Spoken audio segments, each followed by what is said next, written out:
नमस्कार विद्यार्थी मित्रांनो पुन्हा एकदा तुम्हा सर्वांचं अड्डा 24/7 मराठी या यूट्यूब चॅनलमध्ये सहर्ष स्वागत आहे.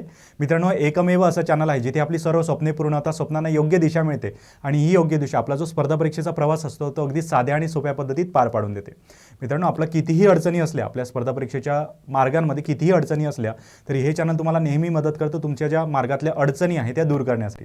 ठीक आहे, तर याच विचारासहित आज आपलं सेशन सुरू करूया. मित्रांनो, आज आपण जहालांचा कालखंड 1905 ते 1918 दरम्यानची संपूर्ण MCQs बघणार आहोत. म्हणजे काय काय नेमकं घडलेलं होतं, काय त्याबरोबर प्रमुख नेते होते, यासंबंधी संपूर्ण माहिती या सेशनच्या माध्यमातून आपण समजून घेणार आहोत. ठीक आहे, सेशन सुरू करण्या अगोदर मित्रांनो, आजचा जो आपला कोट ऑफ द डे आहे, ठीक आहे, तो एकदा आपण समजून घेऊया काय असू शकतो आपला कोट ऑफ द डे.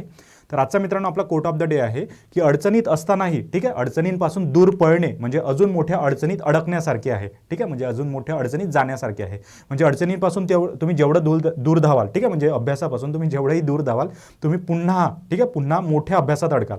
ठीक आहे, म्हणून जेवढा कमी कालावधीत जेवढा चांगला अभ्यास करता येईल तेवढा आधीच करून घ्या, जेणेकरून काय होईल, तुमचा असणारा सगळा वेळ वाचेल. ठीक आहे, असणारा जेवढाही तुमचा वेळ असेल ना तो अतिशय योग्य प्रमाणात वाचेल. म्हणून कमी वेळात जेवढा अभ्यास करता येईल तेवढा नक्की करण्याचा प्रयत्न करत चला. ठीक आहे, तर याच विचारासहित आपलं आजचं सेशन सुरू करूया मित्रांनो.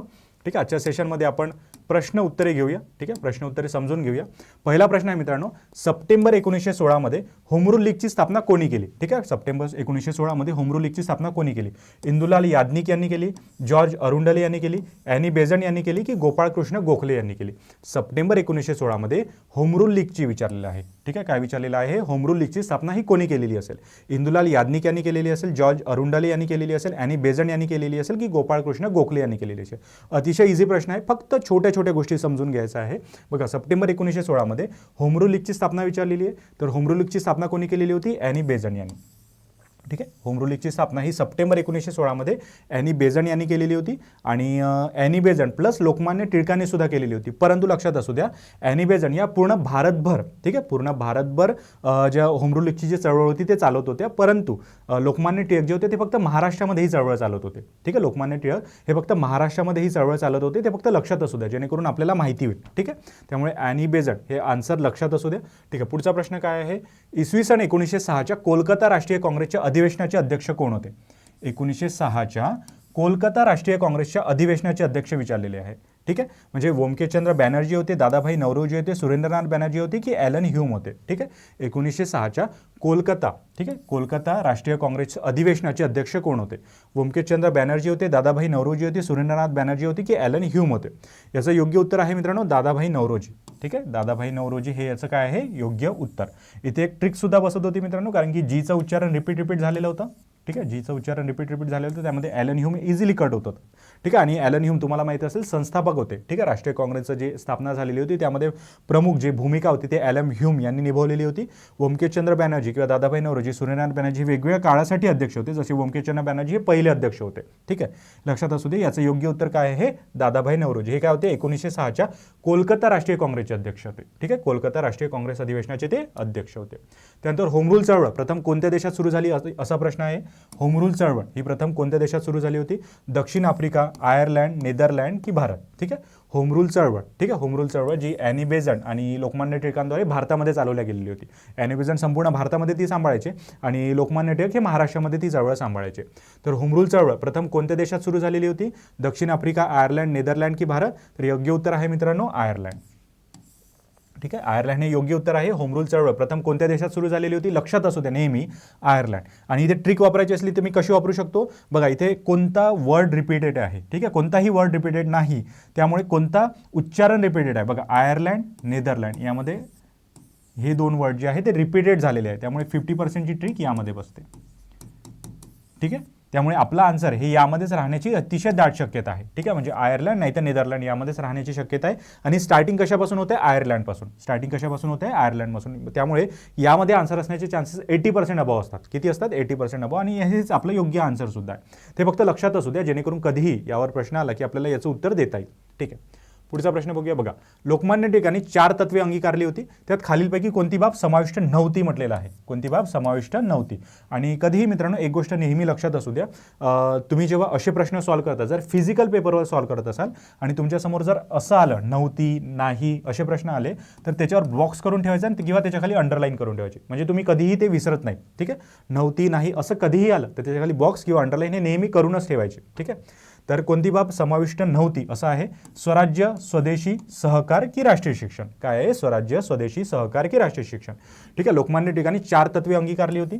ठीक आहे, तुम्हाला माहिती असेल 4 तत्वे अंगीकारली होती, त्यापैकी कोणतं नव्हतं असं आहे, स्वराज्य नव्हतं, स्वदेशी नव्हतं, सहकार नव्हतं की राष्ट्रीय शिक्षण नव्हतं.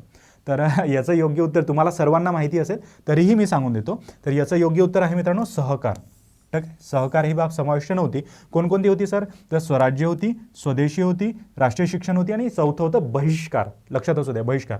स्वराज्य, स्वदेशी, बहिष्कार आणि राष्ट्रीय शिक्षण, हा क्रमच लक्षात असू द्या.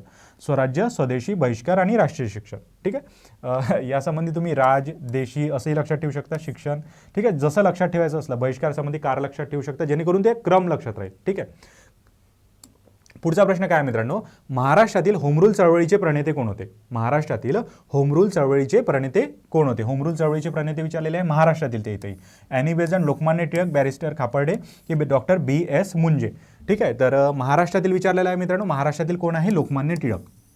महाराष्ट्रातील होम रूल चळवळीचे प्रणेते कोण आहे? लोकमान्य टिळक. आणि संपूर्ण भारतभर, जसं मी आता थोड्या वेळ अगोदरच सांगितलं होतं, संपूर्ण भारतभर जी होम रूल चळवळ चालवली होती ती ॲनी बेझंट यांनी चालवली होती, परंतु महाराष्ट्रात त्याचं जे प्रमुख कार्य होतं ते लोकमान्य टिळक यांच्याद्वारे करण्यात आलेलं होतं. ठीक आहे, लोकमान्य टिळक हे नाव लक्षात असू द्या. आणि ॲनी बेझंट यांनी संपूर्ण भारतभर चालवली होती. ठीक आहे, संपूर्ण भारतभर चालवली होती. ठीक आहे, फक्त लोकमान्य टिळकांनी महाराष्ट्रात काम बघितलेलं होतं. आणि मित्रांनो एक गोष्ट नेहमी लक्षात असू द्या. ठीक आहे, इथे लोकमान्य ही पदवीसुद्धा दिलेली होती. ठीक आहे, लोकमान्य बघा इथे डॉक्टर ही पदवी दिलेली आहे, छोट्या फॉर्ममध्ये दिलेली आहे, त्यामुळे यामध्ये आन्सर राहणार नाही. बॅरिस्टर ही पदवीसुद्धा छोट्या फॉर्ममध्ये दिलेली, यामध्ये आन्सर राहणार नाही. लोकमान्य, ठीक आहे, लोकमान्य असं सुद्धा देऊ शकत होते, लोकमान्य टिळक असं सुद्धा देऊ शकत होते, परंतु का त्यांनी लोकमान्य हा पूर्ण शब्द दिलेला आहे? लोकमान्य पूर्ण शब्द यासाठी दिलेला आहे कारण की त्यामध्ये त्याचा आन्सर आहे. ठीक आहे, म्हणजे त्याला अधिक एक्सप्लेन केलेलं आहे. टिळक या शब्दाला लोकमान्य या शब्दाने अधिक एक्सप्लेन केलेलं आहे. ठीक आहे, अधिक त्याबद्दल माहिती सांगितलेली आहे, म्हणून लोकमान्य हे काय आहे? याचं योग्य उत्तर. ठीक आहे, लोकमान्य टिळक हे आपलं योग्य उत्तर आहे, त्यामुळे ते लक्षात असू द्या. आणि सोबतच जी पदवी दिलेली असते ती मोठ्या फॉर्ममध्ये दिलेली असते, तर त्यामध्ये आन्सर राहण्याची शक्यता असते. ठीक आहे, म्हणजे जेणेकरून पेपर झाल्यानंतरही कोणी ऑब्जेक्शन घेऊ नये. ठीक आहे, पेपर झाल्यानंतरही कोणी ऑब्जेक्शन घेऊ नये, त्यासाठी लोकमान्य हा शब्द किंवा पदवी जी असते ती अधिक मोठ्या प्रमाणात दिली जाते. ठीक आहे, हे आन्सर लक्षात असू द्या, लोकमान्य टिळक. पुढचा प्रश्न काय म्हणतो? चुकीची जोडी ओळखायची आहे. ठीक आहे, कायदे आजम बॅरिस्टर जिन्ना होते, भारताचे बिस्मार्क डॉक्टर राजेंद्र प्रसाद होते, विश्वकवी रवींद्रनाथ टागोर होते आणि राजर्षी शाहू महाराज होते. यापैकी चुकीची जोडी ओळखायची आहे. काय विचारलेलं आहे? चुकीची जोडी सांगायची आहे की कोणती चुकीची जोडी असू शकते. ठीक आहे, किंवा तुम्हाला काय वाटतं यापैकी कोणती चुकीची जोडी असू शकते? कायदे आजम बॅरिस्टर जिन्ना असेल, भारताचे बिस्मार्क डॉक्टर राजेंद्र प्रसाद असेल, विश्वकवी रवींद्रनाथ टागोर असेल की राजर्षी शाहू महाराज असेल? याचं योग्य उत्तर आहे मित्रांनो भारताचे बिस्मार्क राजेंद्र प्रसाद. हे जे दिलेलं आहे ना हे अतिशय चुकीचं आहे. ठीक आहे, कारण की कायदे आजम बॅरिस्टर जिन्ना होते. ठीक आहे, कायदे आजम हे बॅरिस्टर जिन्ना होतेच, विश्वकवी रवींद्रनाथ टागोर होते, राजर्षी शाहू महाराज असं आपण यांना म्हणतोच. ठीक आहे, ही पदवी सुद्धा होती. ठीक आहे, फक्त भारताचे बिस्मार्क हे डॉक्टर राजेंद्र प्रसाद नाही. ठीक आहे, भारताचे बिस्मार्क हे राजेंद्र प्रसाद नाही, सरदार पटेल आहेत, हे लक्षात असू द्या. ठीक आहे, ओके. सो पुढचा प्रश्न आहे मित्रांनो, ब्रिटिश सरकार भारताला टप्प्याटप्प्याने स्वशासनाचे अधिकार आणि जबाबदार राज्यपद्धती देईल असे 1917 साली कोणी घोषित केलेले होते? ठीक आहे, ब्रिटिश सरकार भारताला टप्प्याटप्प्याने स्वशासनाचे अधिकार आणि जबाबदार राज्यपद्धती देईल असे 1917 साली कोणी घोषित केलेले होते? मॉर्ले, मिंटो, मॉन्टेग्यू की चेम्सफोर्ड? ठीक आहे, अतिशय सोपा प्रश्न आहे, फक्त थोड्या गोष्टी लक्षात घ्यायचा आहे. ब्रिटिश सरकार भारताला टप्प्याटप्प्याने स्वशासनाचे अधिकार आणि राज्यपद्धती देईल असे 1917 मध्ये कोणी घोषित केलेले होते? तर असे 1917 मध्ये मॉन्टेग्यू यांनी घोषित केलेले होते. ठीक आहे, मॉन्टेग्यू यांनी घोषित केलेले होते, हे फक्त लक्षात असू द्या, जेणेकरून आपल्या माहितीत राहील की ब्रिटिश सरकार भारताला टप्प्याटप्प्याने, एकदम नाही, ठीक आहे, टप्प्याटप्प्याने स्वशासनाचे अधिकार देईल, हे मॉन्टेग्यू यांनी घोषित केलेले होते 1917 मध्ये. ठीक आहे, पुढचा प्रश्न काय म्हणतो? लॉर्ड मिंटो यांच्या प्रोत्साहनामुळे कोणती संघटना 1906 मध्ये स्थापन झाली? ठीक आहे, लॉर्ड मिंटो यांच्या प्रोत्साहनामुळे कोणती संघटना 1906 मध्ये स्थापन झाली? राष्ट्रीय काँग्रेस स्थापन झाली, सार्वजनिक सभा स्थापन झाली, मुस्लिम लीग स्थापन झाली की आझाद हिंद सेना स्थापन झाली? कधी? 1906 मध्ये. लॉर्ड मिंटो यांच्या प्रोत्साहनामुळे कोणती संघटना 1906 मध्ये स्थापन झाली? राष्ट्रीय काँग्रेस, सार्वजनिक सभा, मुस्लिम लीग की आझाद हिंद सेना? तर याचं योग्य उत्तर काय म्हणतो? लॉर्ड मिंटो यांच्या प्रोत्साहनामुळे कोणती जी सभा आहे ती स्थापन झालेली होती, संघटना स्थापन झालेली होती? मुस्लिम लीग. ठीक आहे. लॉर्ड मिंटो यांच्या प्रोत्साहनामुळे ही संघटना जी आहे ती लक्षातच ठेवा. ठीक आहे. मुस्लिम लीग ही स्थापन झालेली होती आणि ती 1906 मध्ये स्थापन झालेली होती. कुठे? ढाका. ठीक आहे, लक्षात असू द्या, ढाका येथे मुस्लिम लीग, हे लक्षातच असू द्या, यासंबंधी प्रश्न नेहमी येतातच. पुढचा प्रश्न काय आहे? कोणत्या देशातील प्रतिक्रियेमुळे, ठीक आहे, कोणत्या देशातील प्रतिक्रियेमुळे भारतात खिलाफत चळवळ सुरू झाली? ठीक आहे. इंग्लंड, जर्मनी, ब्रह्मदेश की तुर्कस्तान? कोणत्या देशातील प्रतिक्रियेमुळे भारतात खिलाफत चळवळ म्हटलेलं आहे? ठीक आहे, खिलाफत चळवळ सुरू झालेली होती, म्हणजे जो तुर्कस्तानचा जो खलिफा होता, ठीक आहे, याच्याबद्दल याचं योग्य उत्तर आहे तुर्कस्तान. ठीक आहे. तर तुर्कस्तानचा जो खलिफा होता त्याचं पद नष्ट झालेलं होतं आणि त्यामुळे ते इंग्रजांद्वारे नष्ट जे झालेलं होतं त्यामुळे भारतीय मुसलमान जे होते ते इंग्रज या राजवटीवर चिडलेले होते. ठीक आहे, भारतीय मुसलमान हे इंग्रज या राजवटीवर चिडलेले होते आणि त्यासाठीच खिलाफत चळवळ सुरू करण्यात आलेली होती, ज्या चळवळीला गांधीजींना सुद्धा फुल सपोर्ट दिलेला होता. का गांधीजींनी दिलेला होता? कारण की त्यांना असं वाटत होतं की हीच एक मुवमेंट आहे किंवा हीच एक चळवळ आहे जेणेकरून हिंदू आणि मुसलमान हे एक येतील. ठीक आहे, हिंदू आणि मुस्लिम समाज हा पुन्हा एकत्र येईल. ठीक आहे, जो बंगालच्या फाळणीच्या वेळेस ज्यांनी फूट पाडण्याचा प्रयत्न केलेला होता तो पुन्हा एकत्र येईल, या दृष्टिकोनातून गांधीजींनी सुद्धा खिलाफत चळवळीला पाठिंबा दिलेला होता. त्यासंबंधी तुर्कस्तान हे लक्षात असू द्या. ठीक आहे, तुर्कस्तान हे लक्षात असू द्या. पुढचा प्रश्न काय आहे? कॉमनवेल्थ व न्यू इंडिया ही वृत्तपत्रे कोणी सुरू केलेली होती? ठीक आहे, कॉमनवेल्थ आणि न्यू इंडिया ही वृत्तपत्रे कोणी सुरू केलेली होती? दादाभाई नौरोजी यांनी सुरू केलेली होती, बंकिमचंद्र चॅटर्जी यांनी सुरू केलेली होती, डॉक्टर ॲनी बेझंट यांनी सुरू केलेली होती की पंडित मदन मोहन मालवीय यांनी सुरू केलेली होती? अतिशय इझी आहे, अतिशय इझी. काय प्रश्न विचारलेला आहे? कॉमनवेल्थ आणि न्यू इंडिया ही वृत्तपत्रे होती. काय होती? न्यूजपेपर्स होती, वृत्तपत्रे. ठीक आहे, तर कॉमनवेल्थ आणि न्यू इंडिया ही वृत्तपत्रे कोणी सुरू केलेली होती असा प्रश्न आहे. दादाभाई नौरोजी यांनी सुरू केलेली होती, बंकिमचंद्र चॅटर्जी यांनी सुरू केलेली होती, डॉक्टर ॲनी बेझंट की पंडित मदन मोहन मालवीय? याचं योग्य उत्तर काय मित्रांनो? याचं योग्य उत्तर आहे डॉक्टर ॲनी बेझंट. ठीक आहे, ॲनी बेझंट यांनी कॉमनवेल्थ आणि न्यू इंडिया ही वृत्तपत्रे सुरू केलेली होती. आणि लक्षात कसं ठेवायचं होतं बघा, डॉक्टर ॲनी बेझंट या भारतात जेव्हा आलेल्या होत्या, जरी त्या परदेशी होत्या तरी त्यांच्यासाठी भारत नवीन होता, त्यामुळे न्यू इंडिया लक्षात ठेवायचं. आणि त्या भारतात आल्यानंतर इतर लोकांसोबत कॉमन झाले, म्हणजे काय तर साधारण लोकांसारखे वागू लागले, जणू काही त्या भारतीयच आहे. ठीक आहे, त्यामुळे कॉमन आणि न्यू इंडिया हे तुम्हाला इझिली लक्षात राहील, हे फक्त लक्षात ठेवण्यासाठी आहे. ठीक आहे, पुढचा प्रश्न बघूया. बघा, मुस्लिम लीगची स्थापना कोठे झाली असा प्रश्न आहे. इस्लामाबादमध्ये झाली, ढाकामध्ये झाली, अलाहाबादमध्ये झाली की अलीगडमध्ये झाली? ठीक आहे, मुस्लिम लीगची स्थापना विचारलेली आहे. ठीक आहे, मुस्लिम लीगची स्थापना ही कोठे झाली? इस्लामाबादमध्ये झाली, ढाकामध्ये झाली, अलाहाबादमध्ये झाली की अलीगडमध्ये झाली? ठीक आहे, अतिशय सोपा प्रश्न आहे. मुस्लिम लीगची स्थापना ही ढाकामध्ये झालेली होती. कुठे झालेली होती? मुस्लिम लीगची स्थापना ही ढाकामध्ये झालेली होती, मिंटोच्या कायद्यानुसार 1906 मध्ये. ठीक आहे, ते लक्षात असू द्या. मुस्लिम लीगची स्थापना कोठे झाली होती असा कधीही प्रश्न आला तरी ढाका हा शब्द लक्षातच असू द्या. ठीक आहे, मुस्लिम लीगची स्थापना ही ढाका येथे झालेली होती. ठीक आहे, सेंट्रल हिंदू कॉलेजची स्थापना कोणी केलेली होती असा प्रश्न आहे. काय प्रश्न आहे? सेंट्रल हिंदू कॉलेजची स्थापना ही कोणी केलेली होती? ठीक आहे, तर सेंट्रल हिंदू कॉलेजची स्थापना कोणी केलेली होती? ऑप्शन्स आहेत स्वामी दयानंद, स्वामी विवेकानंद, ॲनी बेझंट आणि केशवचंद्र सेन. ठीक आहे, स्वामी दयानंद, स्वामी विवेकानंद, ॲनी बेझंट आणि केशवचंद्र सेन. तर सेंट्रल हिंदू कॉलेजची स्थापना जी होती ती मित्रांनो ॲनी बेझंट यांच्याद्वारे करण्यात आलेली होती. ठीक आहे, ॲनी बेझंट यांच्याद्वारे सेंट्रल हिंदू कॉलेज जे स्थापन झालेलं होतं ते यांच्याद्वारे करण्यात आलं होतं आणि हे कॉलेज आजही अस्तित्वात आहे. ठीक आहे, आजही अस्तित्वात आहे, जेणेकरून इथे आजही शिक्षण घेतलं जातं. यांच्या नावावर अनेक हॉस्टेलसुद्धा आहे सेंट्रल हिंदू कॉलेजचे. ठीक आहे, आणि हे स्थापन कोणी केलेलं होतं? डॉक्टर ॲनी बेझंट, हे लक्षात असू द्या. त्यानंतरचा प्रश्न आहे मित्रांनो, 1991 मध्ये बंगालची फाळणी रद्द झाल्याची घोषणा कोणी केली? ठीक आहे, 1991 मध्ये बंगालची फाळणी रद्द झाल्याची घोषणा कोणी केली? लॉर्ड कर्झन यांनी केली, पंचम जॉर्ज यांनी केली, इंग्लंड सरकार यांनी केली की ब्रिटिश पार्लमेंट यांनी केली? ठीक आहे, ओके, इथे प्रश्न चुकलेला आहे मित्रांनो, 1991 नाही आहे. ठीक आहे, 1991 नाही आहे, 11. ओके, सो बंगालची फाळणी रद्द झाल्याची घोषणा कोणी केलेली होती असा प्रश्न आहे. लॉर्ड कर्झन यांनी केलेली होती, पंचम जॉर्ज यांनी केलेली होती, इंग्लंड सरकारद्वारे करण्यात आलेली होती की ब्रिटिश पार्लमेंटद्वारे करण्यात आलेली होती? ठीक आहे, याचं अगदी सोपं उत्तर आहे, अगदी सोपं. ते म्हणजे बंगालची फाळणी रद्द झाल्याची घोषणा ही कोणाद्वारे करण्यात आलेली होती? पंचम जॉर्ज. ठीक आहे, जे जॉर्ज पंचम किंवा पंचम जॉर्ज जे आहे यांच्याद्वारे ही घोषणा करण्यात आलेली होती आणि या घोषणेद्वारेच त्यांनी बंगालची फाळणी रद्द केल्याचं सांगितलं होतं. आणि सोबतच ही घोषणा कुठे करण्यात आलेली होती? ती यासंबंधी दिल्ली दरबार भरवण्यात आलेला होता. ठीक आहे, दिल्ली दरबार भरवण्यात आलेला होता, दिल्लीमध्ये ही सभा झालेली होती आणि तिथेच त्यांनी फाळणीची जी घोषणा आहे ती रद्द केलेली होती. ठीक आहे, हे फक्त लक्षात असू द्या. कर्झन जो होता ना त्यांनी काय केलेलं होतं? ही फाळणी सुरू केलेली होती आणि जॉर्ज पंचम यांच्याद्वारे ही फाळणी संपलेली होती. ठीक आहे, हे फक्त लक्षात असू द्या. कालावधी जरी जास्त गेलेला असला, अनेक आंदोलनं झालेली असली तरी सुरुवात कर्झनद्वारे झाली, ज्याच्यावर कर्ज लक्षात ठेवायचं, आणि जॉर्ज पंचम जॉर्ज जो आहे 5वा जॉर्ज त्याच्याद्वारे ही रद्द करण्यात आलेली होती. पुढचा प्रश्न काय, बारडोलीचा सत्याग्रह यांच्या नेतृत्वाखाली झाला. ठीक आहे, बारडोलीचा सत्याग्रह कोणाच्या नेतृत्वाखाली झाला? सरदार पटेल, महात्मा गांधी, विनोबा भावे की महादेव देसाई? ठीक आहे, बारडोलीचा सत्याग्रह हा कोणाच्या नेतृत्वाखाली झाला? सरदार पटेल, महात्मा गांधी, विनोबा भावे की महादेव देसाई? याचं योग्य उत्तर काय आहे मित्रांनो? सरदार पटेल. ठीक आहे, योग्य उत्तर काय आहे? सरदार पटेल. बारडोली आहे, यामध्ये डोली लक्षात ठेवा, सरदारों की डोली. ठीक आहे, सरदारों की डोली असं तुम्हाला इझिली लक्षात राहील. म्हणजे बारडोलीचा सत्याग्रह हा कोणाच्या नेतृत्वाखाली झाला? सरदार पटेल यांच्या. फक्त हे लक्षात ठेवण्यासाठी आहे सरदारों की डोली, परंतु त्याचा वाईट अर्थ काढायचा नाही आहे. फक्त सरदारों की डोली असं लक्षात राहिलं की आपल्याला ते कायमचं लक्षात राहतं. ठीक आहे, म्हणजे आपण कधीही विसरत नाही. ठीक आहे, सरदार पटेल. आणि इथे सरदार ही जी पदवी सुद्धा पूर्ण दिलेली होती. ठीक आहे, सरदार ही पदवी, जसं महात्मा गांधी यामध्ये फक्त म दिलेला आहे. ठीक आहे, विनोबा भावे हे तर नावे आहेत, परंतु महात्मा गांधीमध्ये जी पदवी दिलेली आहे फक्त म करून टिंब दिलेला आहे. परंतु सरदार ही पदवी पूर्ण दिलेली होती. ते सुद्धा पटेल देऊ शकत होते, परंतु का त्यांनी सरदार ही नाव पूर्ण दिलेलं आहे? कारण की त्यांना ते पूर्ण सांगायचं होतं. म्हणून बारडोली संबंधित सरदार पटेल हे लक्षात असू द्या. ठीक आहे, ओके. तर आपण पुढचा प्रश्न काय आहे ते जाणून घेऊया मित्रांनो. ओके, पुढचा प्रश्न काय आहे की लॉर्ड कर्झनने बंगालची फाळणी कशासाठी केली? ठीक आहे, लॉर्ड कर्झनने बंगालची फाळणी ही कशासाठी केलेली होती? प्रशासनाच्या सोयीसाठी केलेली होती, राष्ट्रीय चळवळ दडपण्यासाठी केलेली होती, की अन्य भाषिक प्रदेश म्हणजे बिहार आणि ओरिसा वेगळा करण्यासाठी केलेली होती?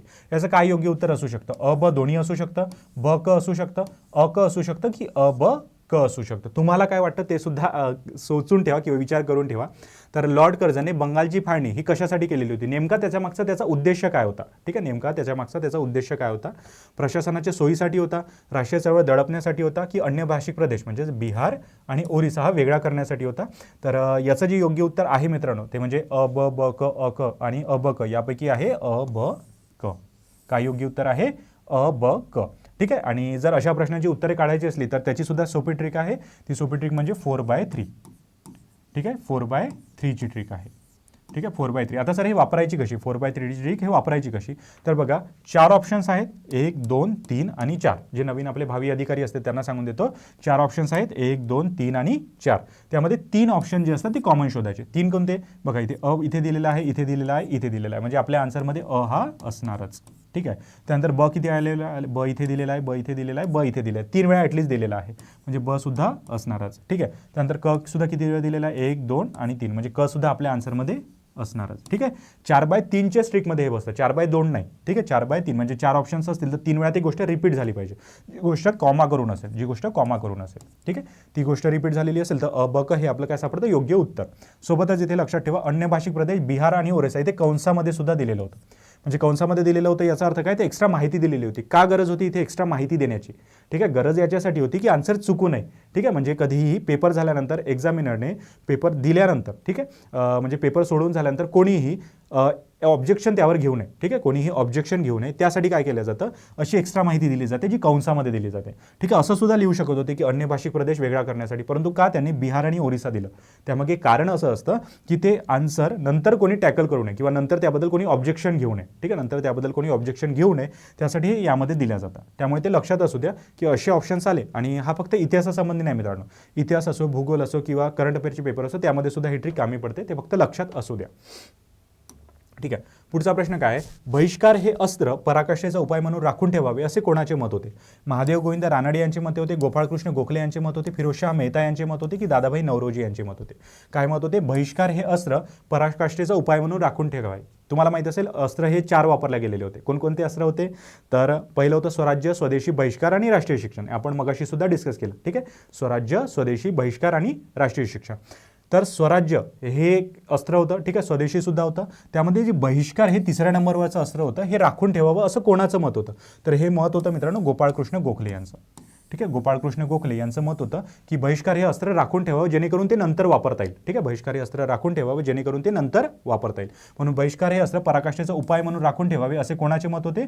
तर गोपाळकृष्ण गोखले यांचे. हे फक्त लक्षात असू द्या जेणेकरून आपल्याला पुढे यामध्ये प्रॉब्लेम जाणार नाही. ठीक आहे, गोपाळकृष्ण गोखले यांचे मत होते की बहिष्कार हे अस्त्र पराकाष्ठेचा उपाय म्हणून राखून ठेवावे. ठीक आहे, पुढचा प्रश्न काय आहे? सरदार उपाधीने कोणत्या नेत्यास ओळखले जात असे? सरदार अशी उपाधी कोणाला देत असे? वल्लभभाई पटेल, जवाहरलाल नेहरू, महात्मा गांधी की लाला लजपतराय? जसं आपण मगाशी सुद्धा याच्या संबंधी माहिती बघितलीच होती, तरी मी सांगून देतो. सरदार या उपाधीने कोणत्या नेत्यास ओळखले जात असे? तर वल्लभभाई पटेल.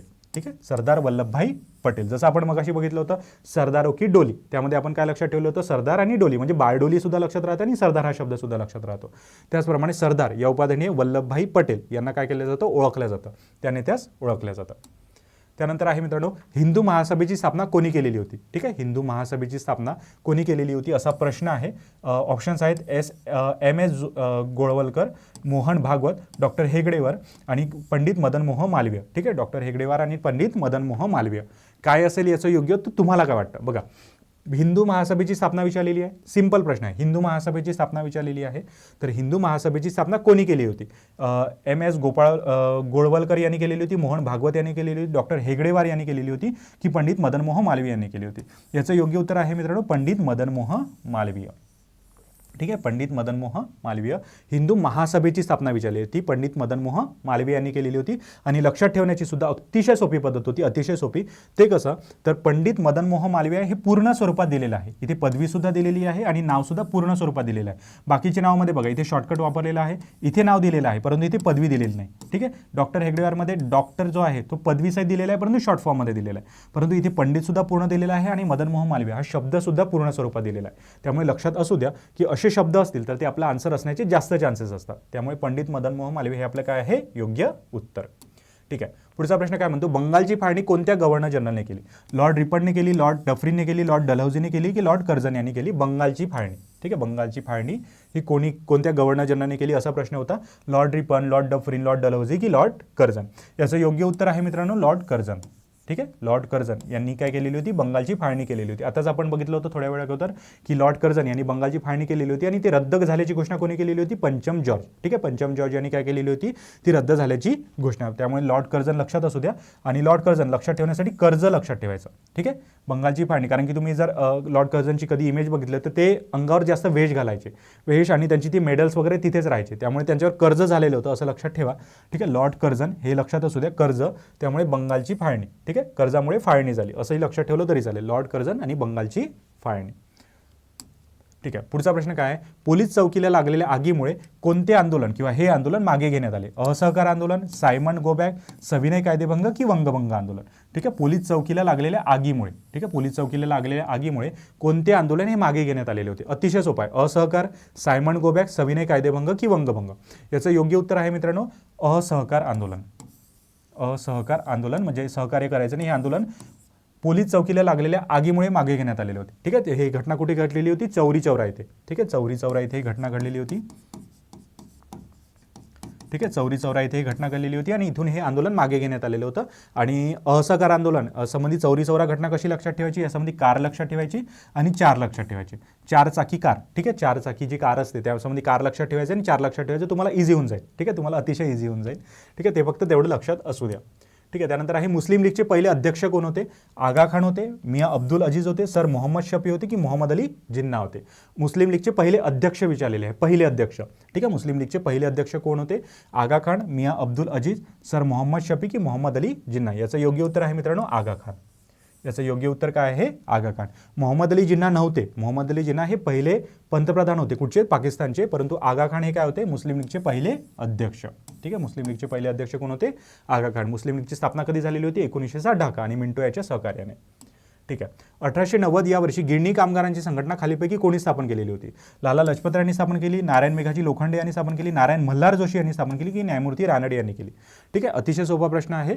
1890 मध्ये म्हटलेलं आहे गिरणी कामगारांची. ठीक आहे, गिरणी कामगारांची संघटना ही कोणी स्थापन केलेली होती, तर नारायण मेघाजी लोखंडे. नारायण मेघाजी लोखंडे यांनी स्थापन केलेली होती. आणि इथे कॉमन ट्रिक सुद्धा कशी सापडत होती, तर बघा नारायण हा शब्द रिपीट झालेला आहे, नारायण हा शब्द इथे पुन्हा पुन्हा रिपीट झालेला आहे. आणि लोखंडे रानडे. ठीक आहे, लोखंडे आणि रानडे याचं उच्चारण समान आहे. ठीक आहे, लोखंडे आणि रानडे याचं उच्चारण समान आहे आणि नारायण नारायण हा शब्द पुन्हा इथे रिपीट झालेला आहे. म्हणजे 50-50% वाली ट्रिक इथे सुद्धा बसते आणि 50-50 वाली ट्रिक इथे सुद्धा योग्यतेने बसते. आता या 50-50 मधूनही ॲक्युरेट आन्सर कसं काढायचं, तर बघा 50-50 + 100 म्हणजे इथे सुद्धा एक अशी कोणती लाईन आहे ज्यामध्ये पुन्हा पुन्हा रिपीट झालेलं आहे. बघा गोल इथे केलेला आहे, गोल इथे केलेला आहे, म्हणजे या लाईनमध्ये रिपीटेड वर्ड 2 आहे. इथे एकच आहे, इथे एकच आहे, म्हणजे यामध्ये आन्सर असण्याचे चान्सेस जास्त आहे. 50-50 + 100. ठीक आहे, म्हणजे 50% प्लस किती होतात, दोघांची प्लस केली की 100%, म्हणजे आन्सर नक्की 100% कशामध्ये सापडतं, नारायण मेघाजी लोखंडे यामध्ये. हे फक्त लक्षात असू दे जेणेकरून आपल्या माहिती राहील. पुढचा प्रश्न काय, डब्ल्यू हंटर यांच्या द इंडियन मुसलमान या ग्रंथात मुसलमानाचे वर्णन कसे केलेले आहे? बंड करण्याची दांडगी इच्छा असलेले केलेले आहे, बंड करण्याइतके शूर केलेले आहे, बंड करण्यात कमकुवत केलेले आहे, की संघटना बांधण्यास कमकुवत केलेले आहे? ठीक आहे, डब्ल्यू हंटर यांच्या द इंडियन मुसलमान या ग्रंथात म्हटलेलं आहे. तर डब्ल्यू हंटर यांच्या इंडियन मुसलमान या ग्रंथात मुसलमानांचे वर्णन कसे केलेले आहे मित्रांनो? बंड करण्यास कमकुवत. ठीक आहे, बंड करण्यास कमकुवत असं केलेलं आहे द डब्ल्यू हंटर यांच्या इंडियन मुसलमान या बुकमध्ये. इथे सुद्धा आन्सर सापडत होतं बघा, बंड बंड बंड 3 वेळा रिपीट झालेला आहे, त्यामुळे आन्सर यामध्ये असण्याचे चान्सेस किती आहे? 75%. ठीक आहे, आणि कमकुवत कमकुवत कमकुवत हा शब्द इथे 2 वेळा रिपीट झालेला आहे.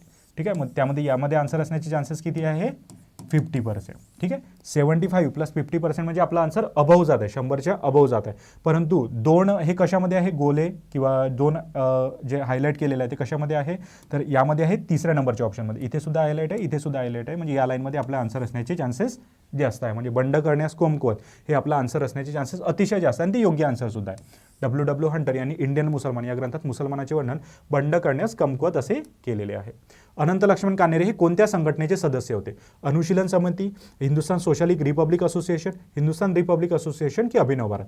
अतिशय सोपं आहे बघा. अनंत लक्ष्मण कान्हेरे हे जे कोणत्या संघटनेचे अध्यक्ष होते? तर ते होते अभिनव भारत. ठीक आहे, अभिनव भारत या संघटनेचे अनंत लक्ष्मण कान्हेरे हे अध्यक्ष होते. ठीक आहे, म्हणजे सदस्य होते. अभिनव भारत या संघटनेचे काय होते? सदस्य होते. त्यांच्याद्वारे अनेक कार्य या अभिनव भारत संघटनेमार्फत त्यांनी केलेले होते अनंत लक्ष्मण कान्हेरे यांनी. काँग्रेसमधील कोणत्या गटावर संधी साधू, ब्रिटिश दर्जिने आणि राजकीय भिकारी? ठीक आहे, संधी साधू, ब्रिटिश दर्जिने आणि राजकीय भिकारी अशी टीका केली जाते? महाराष्ट्रीयन, बंगाली, जहाल की मवाळ? अतिशय सोपा आहे आणि यामध्ये ट्रिक सुद्धा लपलेली आहे बघा. काँग्रेसमधील कोणत्या गटावर संधी साधू, ब्रिटिश दर्जिने, राजकीय भिकारी अशी टीका केली जाते? ते आहेत मवाळ. ठीक आहे, ते कोण आहे? मवाळ. त्यांच्यावर राजकीय भिकारी सुद्धा म्हटलं जातं, संधी साधू असं सुद्धा म्हटलं जातं. का? कारण की ते अर्ज विनंत्याच्या स्वरूपात इंग्रजांना विनंती करायचे, त्यांनी दिलं तरी ठीक, नाही दिलं तरी ठीक, अशाप्रमाणे. ठीक आहे, आणि इथे ट्रिक कोणती बसत होती बघा, इथे जहाल आणि मवाळ हे विरुद्धार्थी शब्द दिलेले आहे. हे काय दिलेले आहे? विरुद्धार्थी शब्द दिलेले आहे, त्यामुळे आन्सर यामध्येच असण्याचे चान्सेस आहे. हे आन्सर कट होऊन जातात यामध्येच असण्याचे, कारण की कन्फ्युजन यामध्ये क्रिएट केलेलं आहे. कन्फ्युजन ज्यामध्ये क्रिएट केलेलं असेल त्यामध्येच आन्सर असण्याचे चान्सेस नेहमी जास्त असतात, हे लक्षात असू द्या. त्यामुळे इथे सुद्धा 50-50% वाली आपली ट्रिक योग्यतेने बसते.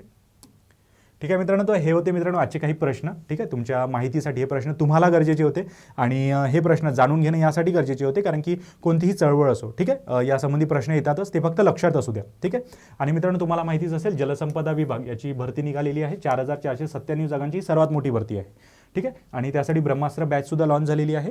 ती बॅच तुम्ही अड्डा 24/7 यांच्या प्ले स्टोअर या ॲपवर सुद्धा घेऊ शकता. ठीक आहे, ॲपवर सुद्धा या बॅचबद्दल संपूर्ण माहिती आहे. ॲप डाउनलोड कशी करायची तर अगदी सोपं आहे. प्ले स्टोअरवर जायचं, तिथे ॲपचं नाव टाकायचं अड्डा 24/7, त्यांची ॲप येते, इन्स्टॉल करायची, लॉग इन करायचं आणि या बॅचबद्दल माहिती घ्यायची. तर या बॅचमध्ये तुम्हाला डिस्काउंट पाहिजे असेल तर Y860 हा जर कोड वापरला तर तुम्हाला डिस्काउंटसुद्धा मिळेल आणि तुम्हाला याची संपूर्ण माहितीसुद्धा मिळेल. त्यामुळे अजिबात घाबरायचं नाही, बिंदास त्या ॲपवर जायचं आणि अतिशय चांगल्या पद्धतीत हा कोर्स तुम्ही इझिली परचेस करू शकता. ठीक आहे, डिस्काउंटसुद्धा घेऊ शकता Y860 सोबत.